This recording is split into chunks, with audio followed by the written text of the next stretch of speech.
శాంతి భద్రతలను రక్షించడంలో పోలీసులు కీలక పాత్ర పోషిస్తారు. పోలీసులు తమ విధుల్లో భాగంగా నేరస్తులను పట్టుకొని వారికి తగిన విధంగా శిక్ష పడేలా చేయడం, అక్రమార్కులపై ఉక్కుపాదం మోపడం వంటివి చేస్తుంటారు. అందుకే పోలీసులంటే అందరికీ ప్రత్యేకమైన గౌరవం ఉంటుంది. కానీ కర్ణాటకలో నేరాలు చేసే పోలీసుల సంఖ్య అంతకంతకు పెరిగిపోతోంది. కొందరు పోలీసుల అవినీతి, అక్రమాలు, చట్ట వ్యతిరేక కార్యకలాపాలకు పాల్పడుతూ పోలీసు వ్యవస్థకే మచ్చ తెస్తూ ఉన్నారు. ఈ తరహా ఘటనలు తరచుగా వెలుగులోకి వస్తూ ఉండడంతో పోలీసు వ్యవస్థపైనే ప్రజలకు అపనమ్మకం ఏర్పడుతోంది.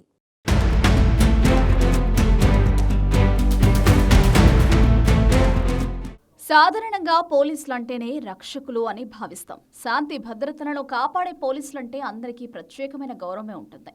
ఇక సినిమాలో అయితే పోలీస్ పాత్రను కథానాయకుడు పోషిస్తే వారు చేసే సాహసాలతో ప్రేక్షకులు కూడా పోలీసులకు అభిమానులుగా మారిపోతారు. కానీ వాస్తవం అందుకు భిన్నంగా ఉంటుంది. కొందరు పోలీసులు అవినీతి, అక్రమాలకు పాల్పడి పోలీస్ వ్యవస్థకి మచ్చ తెస్తున్నారు. ఇటీవలి కాలంలో సీనియర్ పోలీసు ఉన్నతాధికారులు అక్రమాలకు తెరలేపుతున్న వరుస ఘటనలు వెలుగులోకి వస్తున్నాయి. అవినీతి, అక్రమాలకు పాల్పడే పోలీసుల కారణంగా చివరకు ఆ వ్యవస్థపైనే ప్రజలకు అపనమ్మకం ఏర్పడి దయనీయమైన స్థితి ఏర్పడుతోంది.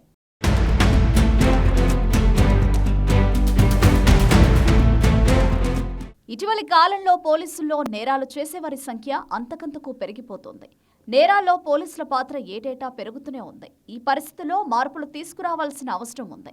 తాజా నివేదిక ప్రకారం కర్ణాటకలో నమోదైన భారీ అవినీతి అక్రమాల్లో 88 మంది పోలీసుల పాత్ర ఉండడం ప్రభుత్వానికి తలవంపులు తెచ్చే విషయమేనని ఇటీవల పోలీసు ఉన్నతాధికారుల వార్షిక సమావేశంలో ముఖ్యమంత్రి సిద్ధరామయ్య వ్యాఖ్యానించారు. రాష్ట్రంలో మహిళలు, పిల్లలు, ఎస్సీ ఎస్టీలపై దౌర్జన్యాలు, హత్యలు, సైబర్ నేరాల విచారణ ప్రమాణం 10% మించలేదు. ఇందుకు కారణం ఈ నేరాల్లో పోలీసుల పాత్ర లేదని కొట్టిపారేలేమని విధానసభలో శాంతి భద్రతలపై వాయిదా తీర్మానంపై చర్చల వేళ హోంమంత్రి డాక్టర్ జి. పరమేశ్వర్ వ్యాఖ్యానించారు. గత ఏడాది అక్టోబర్లో తన కుమార్తె ఆత్మహత్య చేసుకున్న కేసు విషయంలో పోలీసుల లంచావతారంపై మాజీ సీఎఫ్ఓ శివకుమార్ ఎక్స్లో చేసిన పోస్ట్ రాష్ట్ర పోలీసుల నిబద్ధతను ప్రశ్నించేలా చేసింది. ఈ సంఘటనలో వైట్ఫీల్డ్ డీసీపీతో పాటు 2 కింది స్థాయి అధికారులను విధుల నుంచి తొలగించారు.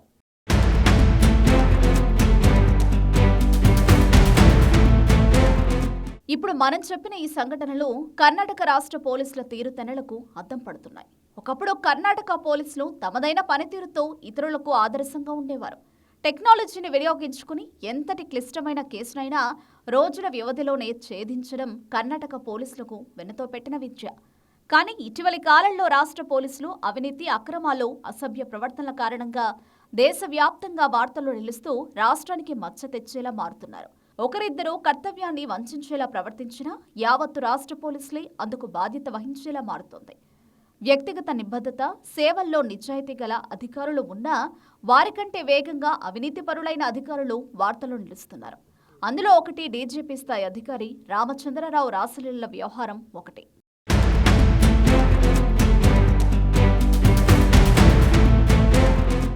రాష్ట్ర ప్రజలకు అత్యంత భద్రత కల్పించే వ్యవస్థలో DGP, ADGP, Lokayukta, DCP, SP ఈ హోదాలో భాగం. కానీ రాష్ట్ర చరిత్రలో దురదృష్టవశాత్తు ఇలాంటి స్థాయిలో ఉన్న ఉన్నతాధికారులు అక్రమాలు, అవినీతి, క్రమశిక్షణ లేని వ్యవహార శైలితో పోలీసు వ్యవస్థకు చెడ్డ పేరు తెచ్చారు. గతేడాది ఏప్రిల్లో మాజీ డీజీపీ ఓంప్రకాష్ తన భార్య చేతిలోనే హతం కావడం నేరాల వికృత రూపానికి పరాకాష్ఠగా నిలిచింది. ఓంప్రకాష్ వ్యక్తిగత సమస్యల కారణంగానే కాకుండా అధికార హోదాలోనూ దారి తప్పారు. రాష్ట్ర ఉన్నతాధికారి 2016 ఫిబ్రవరిలో బాధ్యతలు స్వీకరించిన 10 రోజుల్లోనే సైబర్ నేరానికి బలైన అధికారిగా మారారు. ఆ కేసును ఛేదించే క్రమంలో ఆయన కుమారుడు కార్తికేయ ఓంప్రకాష్ కుటుంబ సభ్యులు నరసింహమూర్తులు పాల్పడిన సైబర్ అక్రమాలు బయటపడగా ఇదే సమయంలో రామనగర, కలబురగి, బెళగావి వంటి నగరాల్లో ఓంప్రకాష్ ఆక్రమించుకున్న స్థలాల బాగోతం బయటపడింది. ఇదే సమయంలో మరో ఉన్నతాధికారి లోకాయుక్త భాస్కర్రావు కూడా అవినీతి ఆరోపణలతో పదవికి రాజీనామా చేసిన సిట్టింగ్ లోకాయుక్తగా అవినీతి చట్టాలో భాగమయ్యారు.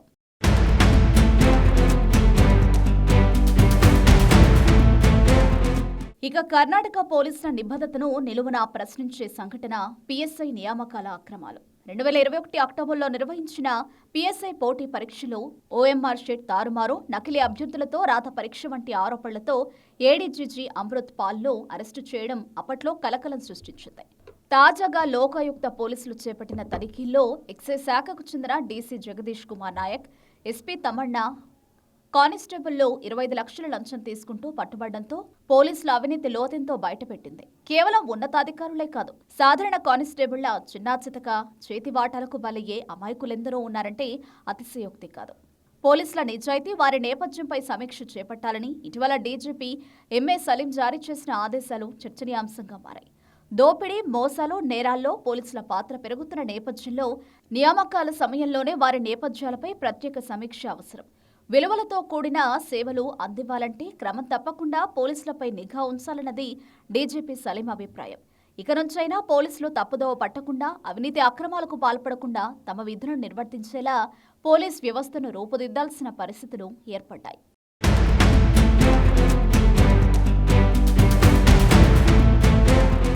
అవినీతి అక్రమాలపై ఉక్కుపాదం మోపాల్సిన పోలీసులే అక్రమాలకు తెరలేపితే వారిపై ప్రజల్లో విశ్వాసం తగ్గిపోవడం ఖాయం.